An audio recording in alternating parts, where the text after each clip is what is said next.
My mom said, "We can't bring your kids to the mountain cabin. There aren't enough beds." Then I saw photos of my brother's kids in matching pajamas by the fireplace while my kids sat at home. I said nothing. I booked a snow resort suite, took my kids skiing for the first time, and posted every photo. That night, Mom called screaming, "How could you go without us?" I simply replied. 2 pumpkin pies sat on the passenger seat of my truck, wrapped in the same checkered dish towels Grandma Iona used to fold over her cooling racks every November. The brass surveyor's whistle on the red cord swung from the rearview mirror with each turn up Wallowa Ridge Road. My daughter Juno had tied it there that morning. She was 9, and she said it was good luck, and I was 34, and I wanted to believe her.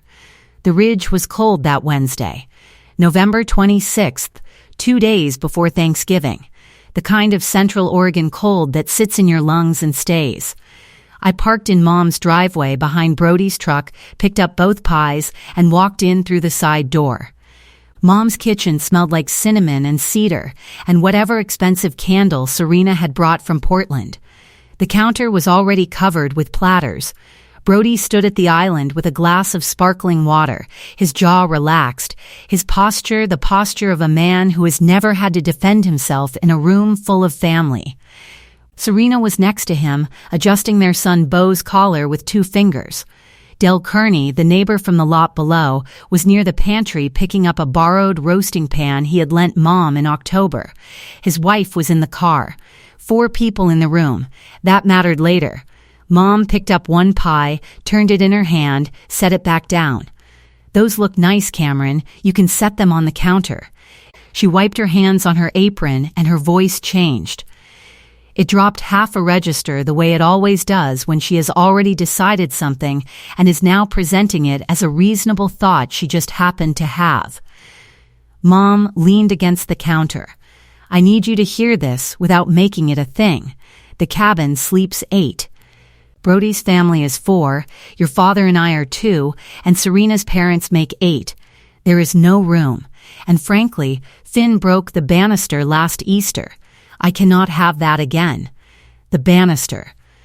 My 6-year-old son had leaned on a loose railing that Dad had never repaired in 20 years, and it cracked under 60 pounds of kindergartner.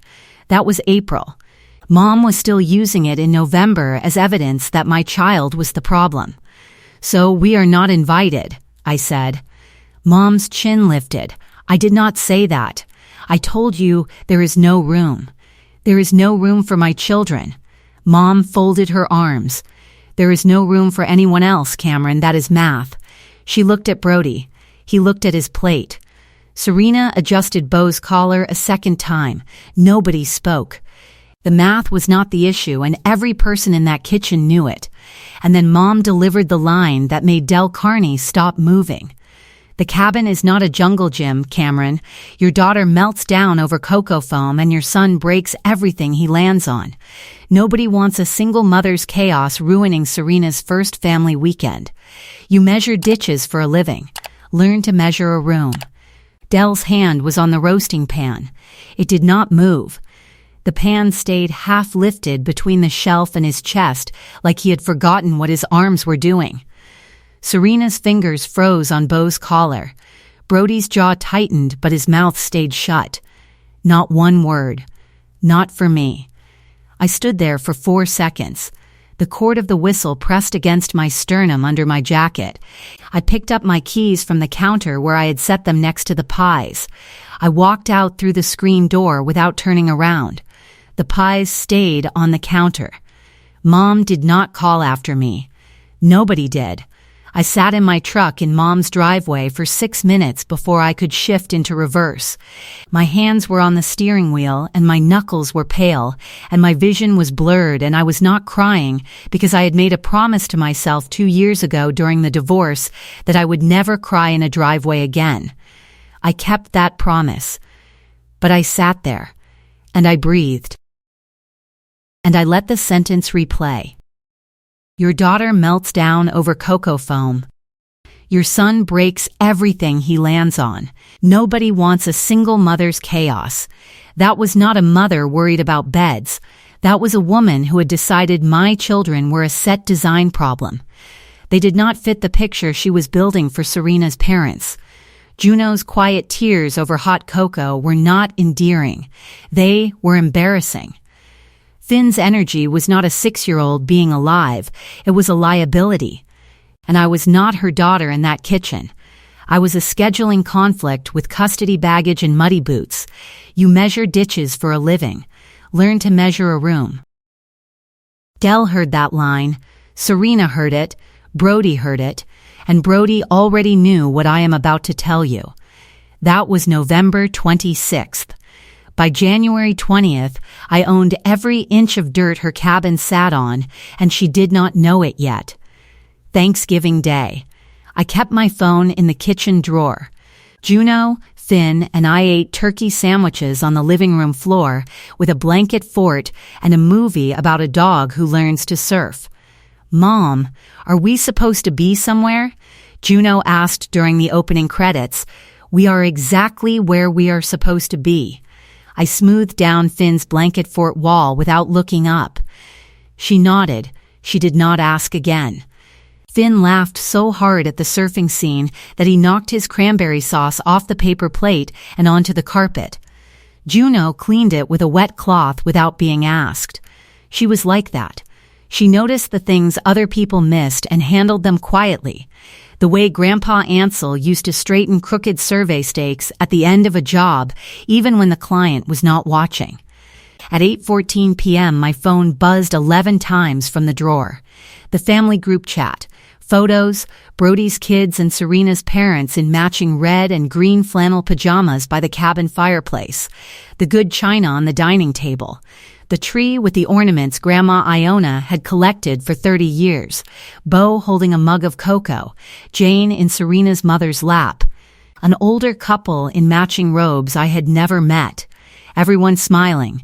The cabin glowing the way it only glows in photos taken by people who want you to see exactly what you are missing. Juno looked at the photos over my shoulder. She did not say anything. She went back to the movie, but her hand found the whistle on the key I had left on the coffee table, and she held it by the cord for the rest of the film. She held it the way you hold something when you need to feel close to a person who is not in the room. That night, after the kids were asleep, I sat at the kitchen table and looked at those photos again. I zoomed in on the third photo. Behind the tree, through the back window, I could see a new storage shed. Cedar siding, metal roof, concrete pad. It had not been there when Grandma was alive, and the driveway in the first photo was wider than I remembered. Fresh gravel. New aggregate pushed back into the tree line at an angle that meant someone had graded it with a small excavator. As a licensed land surveyor, I know what construction on a boundary looks like. You do not widen a driveway or pour a concrete pad without checking where the lot line falls. Either someone had checked and built on my grandmother's land, or someone had built without checking. Both answers meant the same thing. I almost looked it up that night. I had the county GIS portal bookmarked and the parcel number memorized from years of Grandpa walking me along the property stakes when I was a kid, teaching me to read the brass caps by feel. But Juno's bedroom door was 8 feet from my chair, and she did not need to hear me at midnight pulling plat records and muttering about monument markers. So I closed the laptop. I waited until morning. Friday, November 28th, 6:15 a.m. The kids were still asleep at Aaron's. I drove to my office in the dark and let the GIS terminal boot up. I typed the parcel number for Lot 2, Wallowa Ridge Subdivision, Deschutes County, Oregon, owner, Cameron Iona Vale. Recorded, January 14, 2022, the screen glowed in the half-dark office. My name. My middle name. The name Grandma Iona gave me because Iona was her mother's name, and she said I was the one who would carry it forward. Lot 2, 40 acres. The parcel that wrapped around the cabin lot on 3 sides. The parcel that contained the entire driveway from the county road to the cabin door. The well that supplied the cabin's water. The septic drain field that processed its waste. The propane line easement. Every single foot of infrastructure that made the cabin a livable structure sat on my land. I had owned this property for 3 years. Nobody had told me. The assessed value of Lot 2 was $412,000. The cabin on Lot 1, with water, septic, and road access, was valued at $167,000. Without those things, Lot 1 was a box on an island. I sat there for a long time. My hands were flat on the desk the way you put your hands flat when you need to feel something solid. 3 years. Mom had used my driveway, my well, and my septic system for 3 years without telling me I owned them. She had excluded my children from a cabin that could not function without my dirt. She had called me a woman who measures ditches while standing on 40 acres of my land. I almost called her right there. Almost said the dollar amount out loud and let the number do the work. But I could hear Odette Whitcomb's voice in my head from 16 years of field work. Pull the deed first. Then, react. So I pulled the deed. Lot 2, 40 acres, deeded to Cameron Iona Vale by the last will and testament of Iona Marguerite Vale, probated and recorded January 2022. Attached, a revocable license agreement granting Lot 1's cabin limited use of Lot 2's driveway, well, and septic facilities. Revocable by the Lot 2 owner with 30 days written notice. The license was not permanent. It was a gift. Grandma's gift. Given with the understanding that I would decide, in my own time, whether to keep it in place. And then it hit me. I looked at the photos again on my phone. Serena's parents in matching robes. Mom's line echoed, Serena's first family weekend. This had never been about beds. This had been a debut, a showing.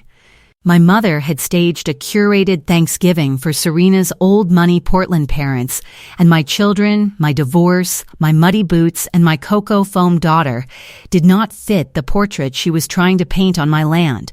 I closed the gift screen. I did not call Mom. I did not call Brody. I picked up the kids from errands at 9, and by 10 I had booked a slopeside suite at Empit. Bachelor, $1,847 for 2 nights. That was the money I had set aside for new winter tires and a coat for Finn. But Juno had never been skiing. Finn had never stood in real mountain snow. And I had not taken my kids anywhere in 2 years because every spare dollar went into the operating account, and I kept telling myself next year. There was not going to be a next year for this feeling. The feeling that my children deserved something good and I could give it to them right now. The 40 acres could wait. My kids could not. If you are watching this and you have ever been told your kids are not welcome somewhere, you are in the right place. Welcome to Family Secret Tales. Saturday morning, we drove to Ent. Bachelor, the sky was that blue that only exists above 6,000 feet in late November. Juno fell 7 times during her first lesson. She got up 8. The ski instructor, a woman in her 50s with sun-cracked lips, told me she had never seen a 9-year-old with that kind of quiet focus. Juno did not celebrate after her first full run. She just looked at me from the bottom of the bunny slope and adjusted the whistle cord under her helmet strap.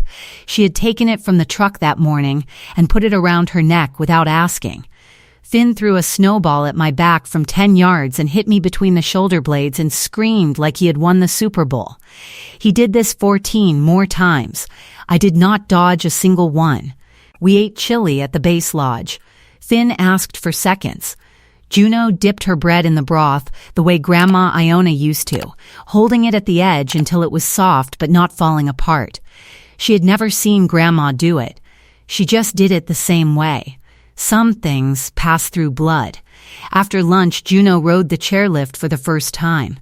She gripped my arm so hard I lost circulation in 2 fingers. At the top, she looked at the valley and the ridge lines layered blue and gray to the horizon. Grandpa could see all of this? She asked. Yes, good, that was all. She pushed off and skied the green run without falling once. I took photos. Juno on the slope, balanced, the red cord visible under her helmet. Finn face down in powder, laughing with snow in his eyebrows.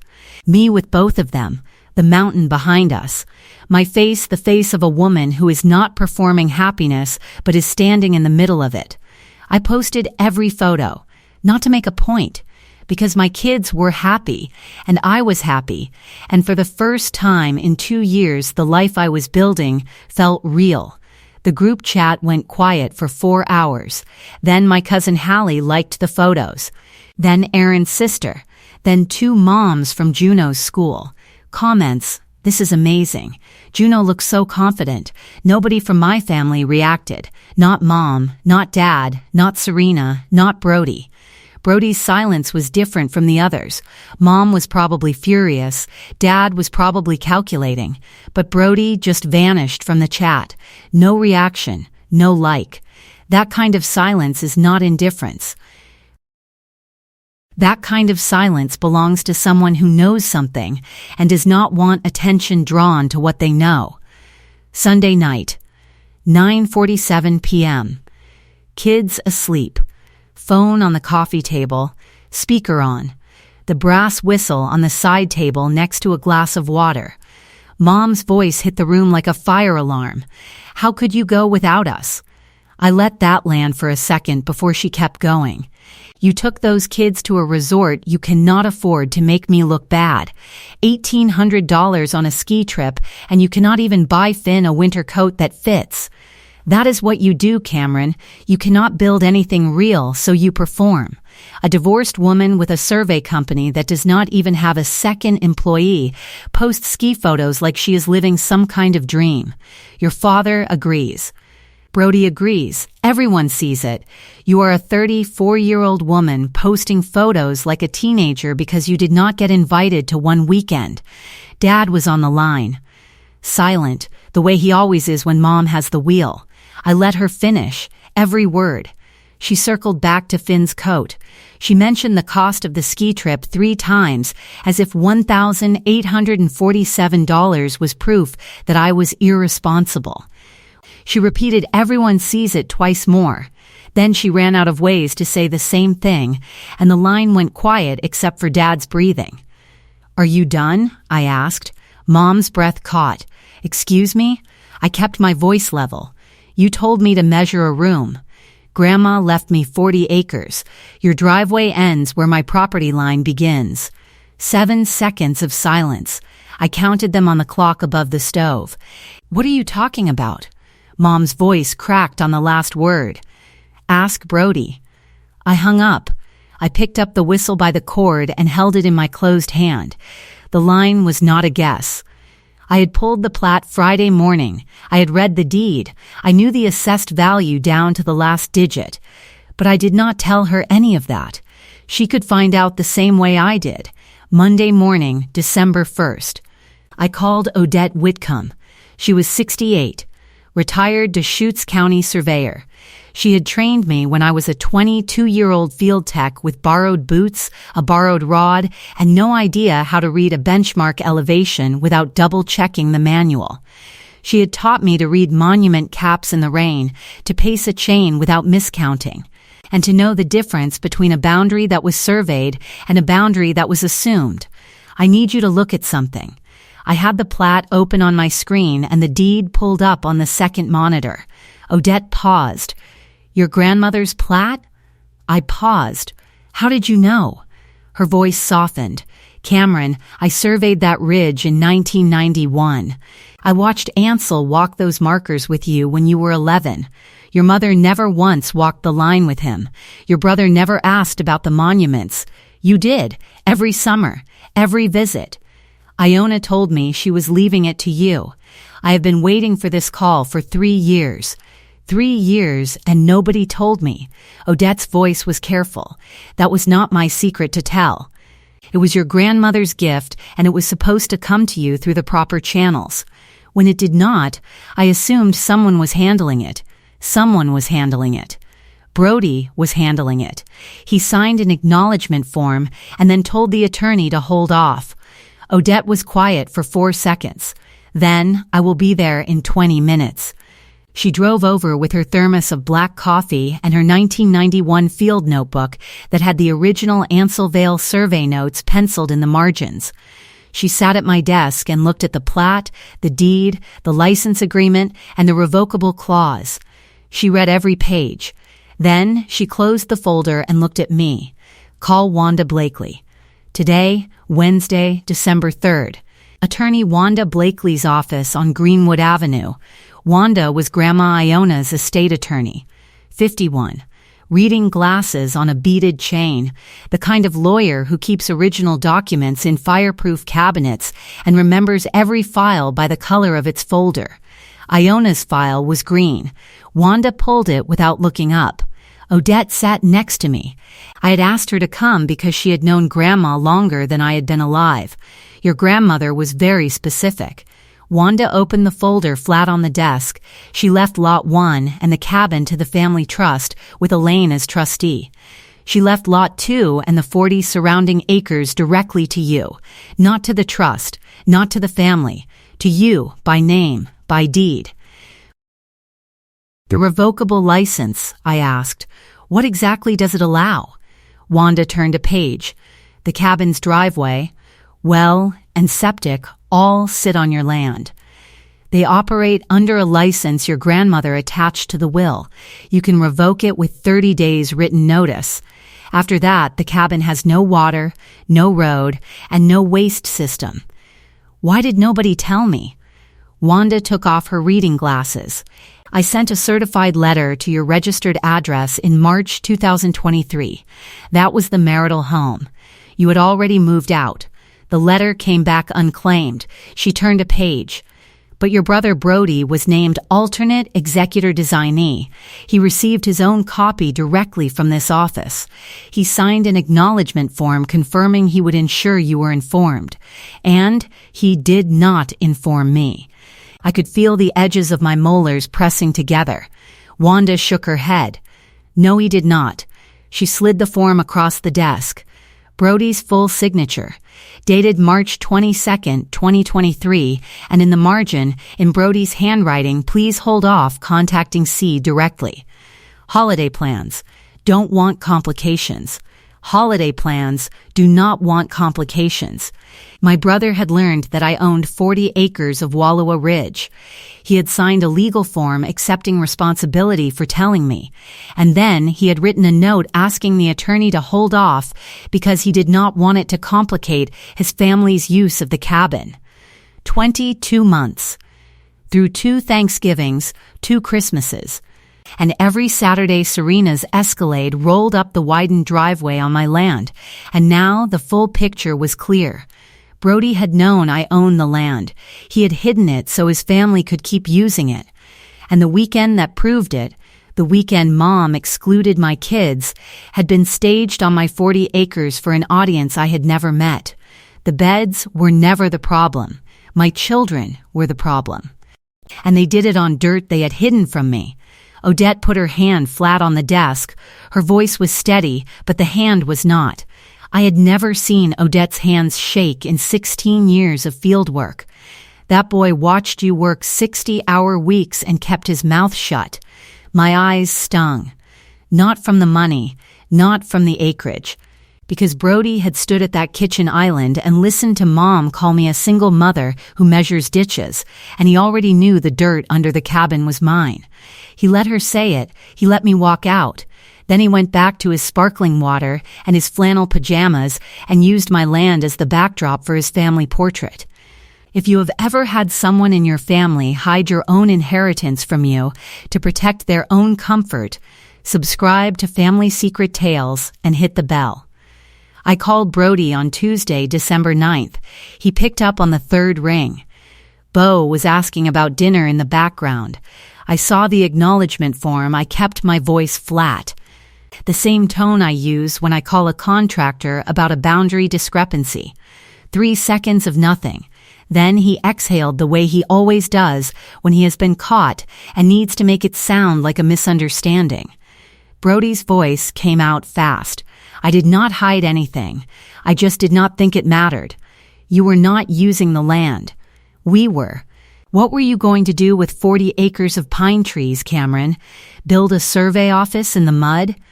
You were barely keeping your truck running. You were living in a 2-bedroom rental measuring property lines for other people's land. Mom needed the cabin running. Serena's parents needed to see that this family has something. I made a judgment call. Every sentence was a specific cut. The truck, the rental, other people's land, Serena's parents. He was not defending himself. He was listing the reasons I did not deserve to know. You signed a legal form, Brody. His voice tightened. It is family property. It was always going to stay in the family. Grandma left it to you on paper, but she meant it for all of us. She left it to me by deed. Recorded, filed, stamped. Brody's breathing quickened. You know what I mean. I know what your margin note says. In your own handwriting. Holiday plans. Don't want complications. 6 seconds of silence. Bo asked about garlic bread. What are you going to do? His voice had dropped. The confidence was gone. What any surveyor does when someone builds on her lot without permission. I am going to stake the line. Monday, December 15th. Wanda filed 3 documents at the Deschutes County Recorder's Office. First, a 30-day revocation notice. The Lot 2 revocable license granting driveway, well, and septic access to the cabin was terminated effective January 14, 2026. After that date, no vehicle could legally cross my land, no water from my well, no wastewater in my drain field. Second, a quiet title action to confirm my ownership and extinguish any claimed prescriptive easement. Filing fee, $485. Third, an encroachment notice. Brody's cedar storage shed, a propane tank, and a relocated fence section all sat on Lot 2. 60-day removal demand. Estimated construction cost of the shed, $14,200. Driveway widening Brody paid for, $6,800. All of it on my dirt, all of it unauthorized. I drove to the property line that afternoon with monument markers, my firm's tripod, a 50-foot chain, and the field mallet Grandpa Ansel had used for 40 years. The handle was cracked at the grip, and I had rewrapped it with black tape when I was 17. The weight of it was familiar. The balance point was 2 inches above the wrap. I knew this mallet the way a musician knows the neck of their instrument. I staked every corner, set up the tripod at the baseline, and ran my own traverse, checking existing monuments against the plat coordinates. 3 of Grandpa's original 1978 markers were still in the ground, undisturbed, the brass caps green with age, but the stamped letters still legible under my thumb. 2 had been pulled when Brody graded the driveway. The holes where the rods had been were filled with driveway gravel. I replaced them. Brass caps on iron rods 18 inches deep. The mallet rang clean with every strike. 5 monuments. Each one stamped Vale Land Surveying. Each one set with the same procedure Ansel taught me when I was 14, and he put the mallet in my hands for the first time and said, "Drive it straight. If the monument is crooked, everything downstream is wrong." I stood at the northeast corner when I finished. The December light was low, and the shadows of the pine trees crossed the property line at a 40-degree angle. The cabin was visible from there. Smoke from the chimney. A light in the kitchen. Mom's car in the driveway. She was inside a structure that could not function without the ground under my boots. Kent called that evening. Dad, 65. Retired carpenter. The man who built the cabin's banister 30 years ago and never repaired it. His voice was tired. "Your mother is not sleeping, Cameron. She has not eaten in 2 days. Is this really what Grandpa Ansel would have wanted? You are punishing the whole family because you did not get a weekend." He delivered it like a man reading a card. Mom's words in Dad's voice. I had heard that ventriloquism my whole life. "Dad, did you know about the deed?" 4 seconds, the longest 4 seconds my father has ever produced. Dad's voice dropped. "Your mother handled the estate." "That is not what I asked." Dad exhaled. "Cameron, I am asking you to think about what you are doing to this family. I am asking you a yes or no question." He hung up. That was the last time I spoke to my father for 3 months. I almost forgave them that week. Almost drove up to the ridge with a thermos and sat on Grandpa's old survey stump and made the call. But then I opened the estate file and looked at Brody's margin note. holiday plans, don't want complications. And I remembered Juno holding the whistle cord during the movie. And Finn's cranberry sauce laugh, and Mom saying nobody wants a single mother's chaos. And they almost went away. It went away completely. January 14th. The license expired. A fencing contractor installed a locked bollard gate at the property line where the driveway crossed from Lot 2 onto Lot 1. Steel post, padlock, reflective county code markers on both sides. I mounted the new monument cap 6 inches from the gate. Orange cap. Vale Land Surveying stamped into the brass. The cabin was landlocked. No legal vehicle access. No well. No septic. January 20th. Wallowa Ridge Ho Winter Meeting. Community Center, 7 p.m. 14 homeowners. Mom in the vice president's chair at the front table. Name placard centered.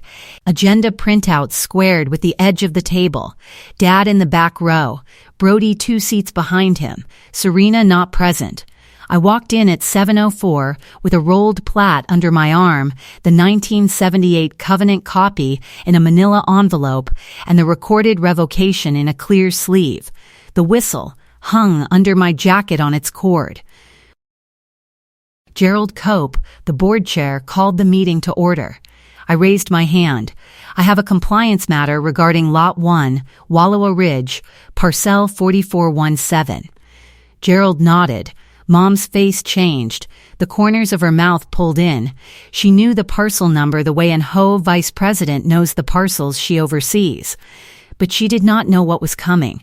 I unrolled the plat on the front table, showed the board the lot boundaries, showed them the revocable license and the recorded revocation.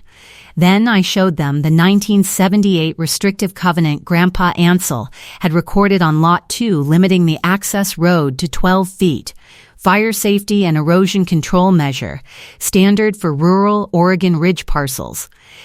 The current driveway was 18 feet wide because Brody had graded and graveled it last spring for Serena's Escalade.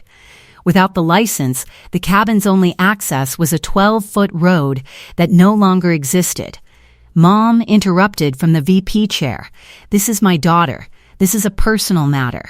Gerald looked at the covenant. The covenant is a board matter. Elaine. Brody stood up.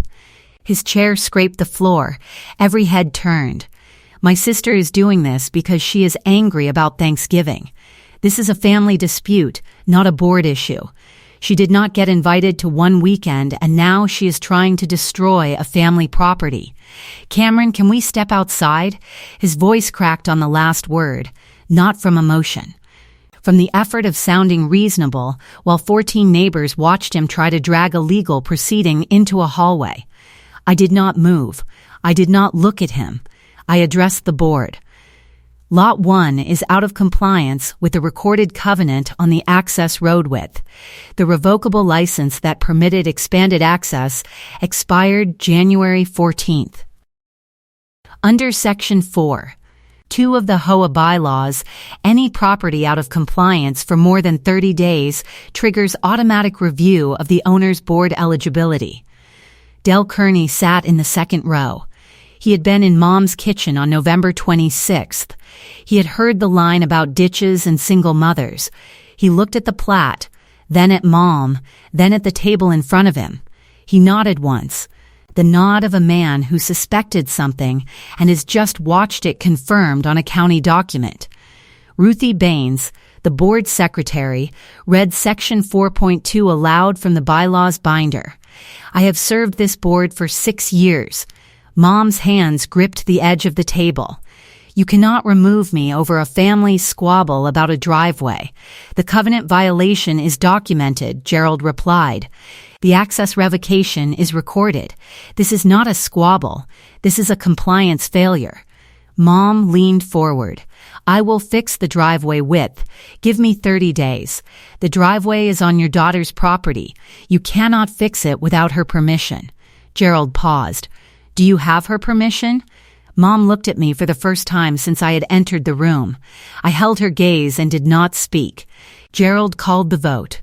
5-1. Mom's vice presidency was stripped.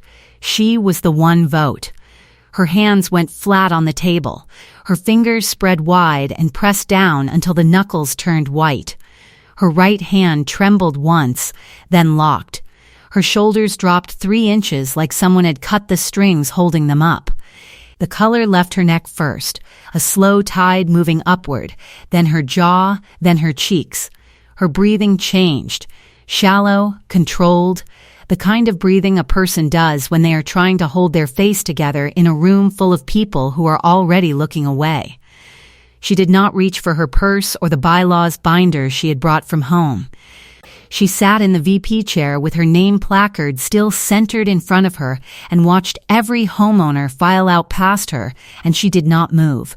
Gerald turned off the overhead lights one bank at a time.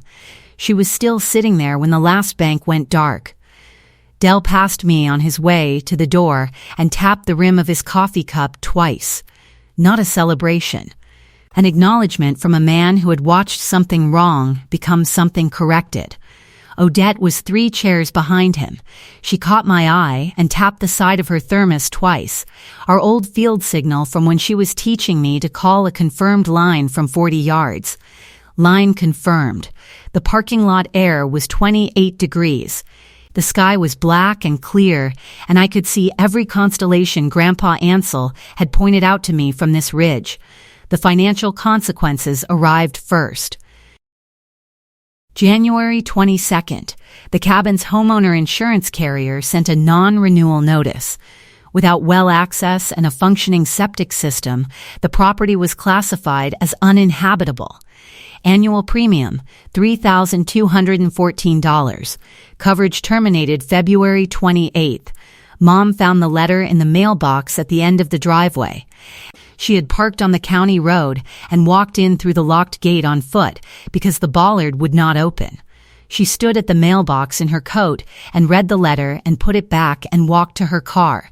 3 days later, Brody's $84,000 contingent bequest from Grandma Iona's estate was voided by probate court. The beneficiary notification clause required the alternate executor designee to confirm notification. Brody had signed the acknowledgement and then suppressed the notification for 22 months while using the property he had hidden. Breach of fiduciary duty. The $84,000 reverted to the estate residual. His credit union called in a $38,600 personal loan that had been secured against the expected payout. The loan officer asked Serena to confirm the collateral had been voided. She could not confirm it because she had not known the loan existed. She put the phone on the granite without hanging up, walked into the bedroom, and closed the door. She did not come back out for 2 hours. The cabin's assessed value dropped from $167 to $91,000 in the next county review. Without water, septic, or road access, it was a structure on a 1-acre island. Dad's retirement account had $22,000 earmarked for cabin maintenance, now frozen pending quiet title resolution.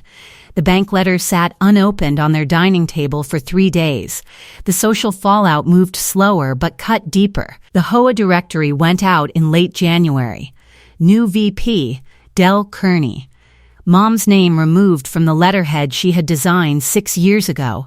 A neighbor forwarded the directory to the full Ridge mailing list. Mom was still on it.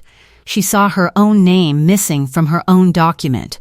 Serena's parents canceled their Easter visit. Serena told Brody in the car on the way to the grocery store. Serena stared straight ahead. "My parents are not coming for Easter." Brody glanced at her. "Why?" Serena's jaw tightened. "My mother asked if your family has legal problems. She asked why I did not tell her. I did not know there was anything to tell, Brody, was there?" He turned up the radio. Neither of them spoke for the rest of the drive. The church potluck sign-up for February had Mom's coordinator slot filled by another woman. Nobody told her. Nobody called. Nobody sent a text saying we gave your spot to someone else. She found out when she walked into the fellowship hall with the same casserole dish she had carried for 9 years, the blue ceramic one with the chipped handle that everyone on the committee knew by sight, and saw a different dish in her spot on the table. The new coordinator waved from across the room. Two women at the serving table looked at each other and then looked at their plates. Mom stood in the doorway holding the casserole with both hands, and she looked at the table for a long time, and then she turned around. The door wheezed shut behind her on the pneumatic hinge. She put the casserole in the back seat and sat in the church parking lot for 8 minutes with the engine off before she drove home. February 3rd.